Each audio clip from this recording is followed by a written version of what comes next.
네, 여러분 안녕하십니까. 공생 지식 사이트 59강.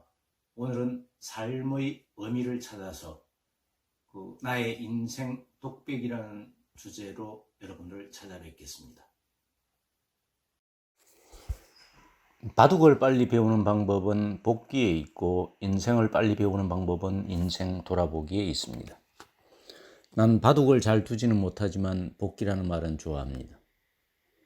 복기란 바둑에서 한번 두고 난 바둑의 판국을 반성하기 위하여 두었던 대로 다시 처음부터 놓아보는 것입니다.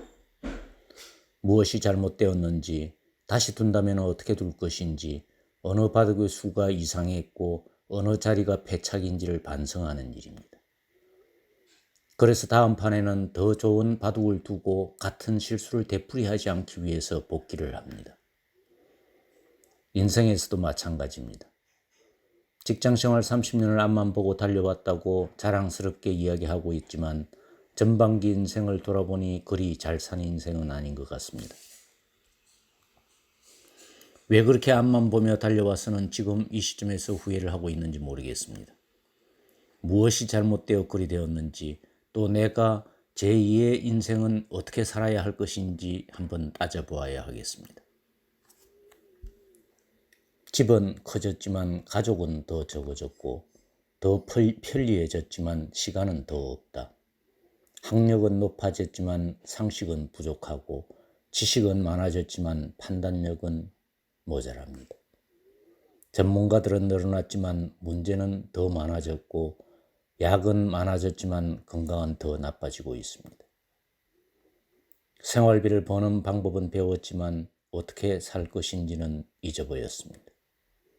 인생을 사는 시간은 늘어났지만 시간 속에 삶의 의미를 얻는 법은 상실했다. 제프 딕슨의 우리 시대의 역설에 나오는 이야기입니다. 내가 가장 후회가 되는 것은 다음의 두 가지입니다.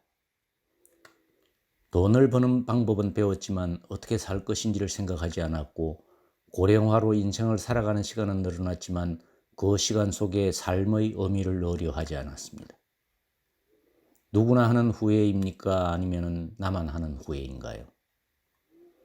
인생 돌아보기를 위해서는 전반기 인생의 그때 그 시절로 다시 돌아가서 그때의 마음 상태를 회상해 보는 일이 중요하다고 생각합니다.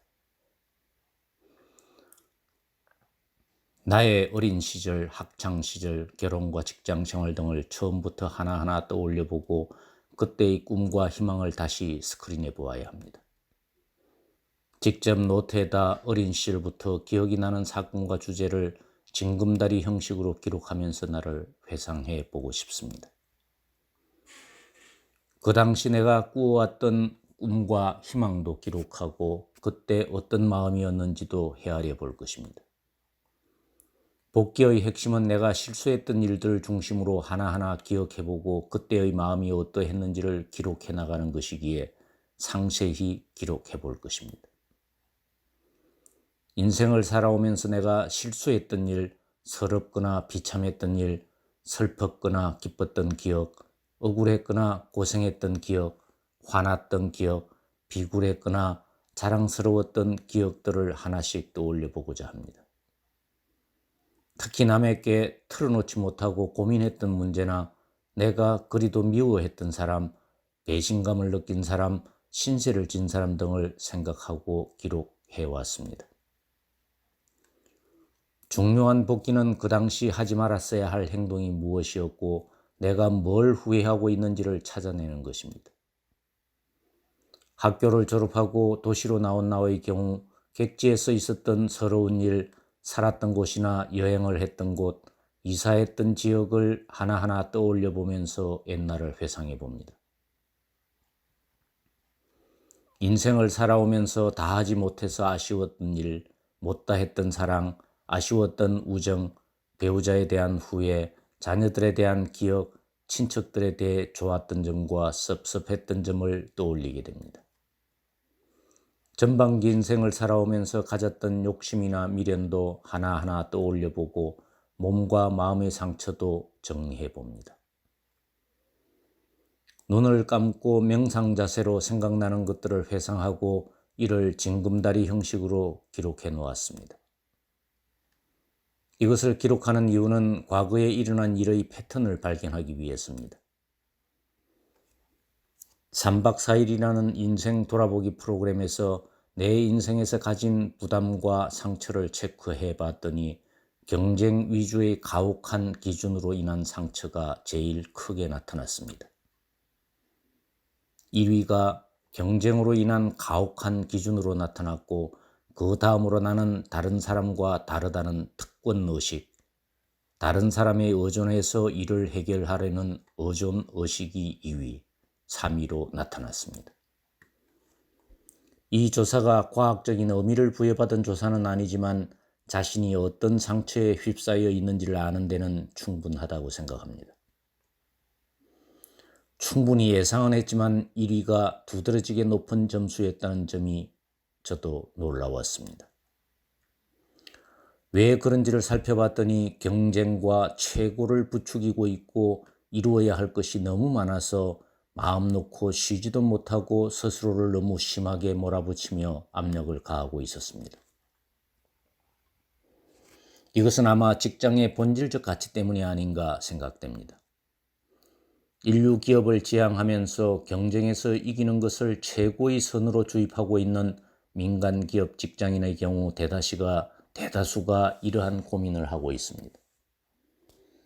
경쟁 위주의 기업 전략이 잘못되었다는 것이 아니라 지나친 경쟁 패러다임에서 직장을 그만두면서 그 굴레에서 빠져나와야 하는데 은퇴를 하고 나서도 그렇지 못했다는 점입니다. 여기서 나타난 1위에서 3위의 상처는 자신이 아파하고 있는 상처이면서 반드시 주변 사람들, 특히 가족에게도 강요할 가능성이 높다는 것입니다. 본인은 절대 그러한 것을 자녀에게 강요하고 있지 않다고 펄쩍 뛰는 사람들도 자녀들에게 물어보면 고개를 끄덕이는 걸 보면 알 수 있습니다. 본인은 아니라고 하는데 자녀나 가족에게 물어보면 긍정적인 답변이 나오기 때문입니다. 베이비 부모 은퇴자들 대부분은 가혹한 기준의 덫에 빠져 있는 사람들이 많습니다. 그래서 그러한 기준과 사고를 은연중 자녀들에게도 강요하고 또 나아가서는 주변 사람들에게도 강요를 하고 있습니다. 본인 스스로는 이래서는 안 된다고 생각하고 있는데도 애들에게는 은연중 이러한 가혹의 기준을 강요하고 있는 것이 더 문제입니다. 나의 경우 학교 생활과 직장 생활에서 내가 꿈꿔왔던 꿈과 희망을 스크린해서 초등학교, 중학교, 고교 시절, 대학과 대학원 시절의 꿈과 희망을 정리해보고 직장 생활을 30년 동안 꿈과 희망도 정리해보았습니다. 직장을 그만두고 나서 외부 강의에 몰두하고 또 내 사업을 해보겠다고 뛰어들어 지금까지 달려왔습니다. 이루어진 꿈들도 있었고 좌절된 꿈도 있었지만 과거에 일어난 일의 패턴을 발견하는 일이 제일 중요했습니다. 어릴 적부터 꿈을 꾸고 실현하고 좌절하고 다시 꿈을 꾸고 또 실현하고 좌절하고를 반복하면서 경쟁의 다람쥐 쳇바퀴를 계속 굴리고 있었던 것입니다. 가난한 시골 아이에서 점차 커져만 가는 꿈, 쉽게 도달하는 꿈, 그리고 올라가기만 하는 꿈을 꾸고 계속되는 다람쥐 쳇바퀴는 은퇴를 해도 끝날 것 같지 않고 그래서 끝이 없는 꿈을 위해 지속적으로 긴장해 왔습니다. 문제는 전반기 인생을 마친 지금에도 계속하고 있고 또 쳇바퀴 돌아가는 속도가 점차 빨라지고 있다는 사실입니다. 쳇바퀴를 돌리면서도 뒤를 돌아보아도 안 되고 옆을 돌아보아도 안 되는 집중을 해야 한다고 배웠습니다. 어릴 적부터 꾸어왔던 꿈과 성공을 위해서 오로지 앞만 보며 달려오던 그 일이 이미 내 인생의 패턴이 돼버린 것입니다. 언제 어디서부터 이런 경쟁적인 가혹한 기준이 적용되었는지 궁금해졌습니다. 그 원인을 찾아야 후반기에 그 기준에서 벗어날 것이 아니겠습니까? 전반기 인생을 마무리하고 후반기 인생을 준비하는 나로서는 전반기와 똑같은 기준으로 생을 살아간다면 너무 답답해서 더 이상 살아가지 못할 것 같습니다. 그래서 끔찍하다는 생각까지 듭니다. 내가 이 경쟁의 틀에 들어가게 된 시초는 초등학교 시절로 거슬러 올라갑니다. 학교 성적에 대한 아버님의 과도한 집착, 초등학교 선생님과 주변 사람들의 나에 대한 기대감, 그리고 가난을 벗어나야겠다는 강요된 패러다임에서 형성된 기준 때문이 아닐까 생각하고 있습니다. 심각한 것은 은퇴를 하고 제2의 인생을 준비하고 있는 지금 이 시점에도 점점 빨라지고 있는 경쟁의 쳇바퀴를 계속하려 하고 있다는 점입니다. 전반기 인생에서 징검다리처럼 놓여있는 꿈의 단계를 계속해서 굴리면서 이루어 왔다면 이제는 그 경쟁의 쳇바퀴에서 내려와도 되는데 그 쳇바퀴에서 뛰어내리지 못하고 있는 것입니다. 쳇바퀴를 타고 있는 자체가 하나의 패턴으로 굳어져 일상이 되어버렸기 때문입니다. 여기서 뛰어내리게 되면 불안이나 공허함을 느낄 것 같습니다. 일종의 분리불안 정세가 아닌가 생각됩니다. 눈을 꼭 감고 경쟁의 쳇바퀴에서 성큼 내려서야 하는데 그걸 하지 못하고 있습니다. 나는 꿈이 현실화되는 과정 하나하나를 다른 사람에게 보여주는 것으로 내 인생의 의미를 찾았던 것 같습니다. 내 자신이 내면의 의미보다 부모와 교사 그리고 주변 사람들의 기대와 가치에 더 많은 비중을 둔 것이 아닐까 생각합니다. 그래서 그 사람들에 의해 관리되고 조종되는 인생을 살아왔다고 생각합니다. 물론 부모님이나 가까운 주변 사람들이 나를 위해 한 좋은 뜻을 왜곡하고 싶은 생각은 없지만 말입니다. 일단 결과가 좋다면 다 좋은 것이 아니냐고 할 수 있지만 내 인생에서 나는 없었다는 점이 많은 후회가 됩니다. 인생을 사는 시간은 늘어났지만 그 시간 속에 삶의 의미를 얻는 방법은 알지 못한 것입니다.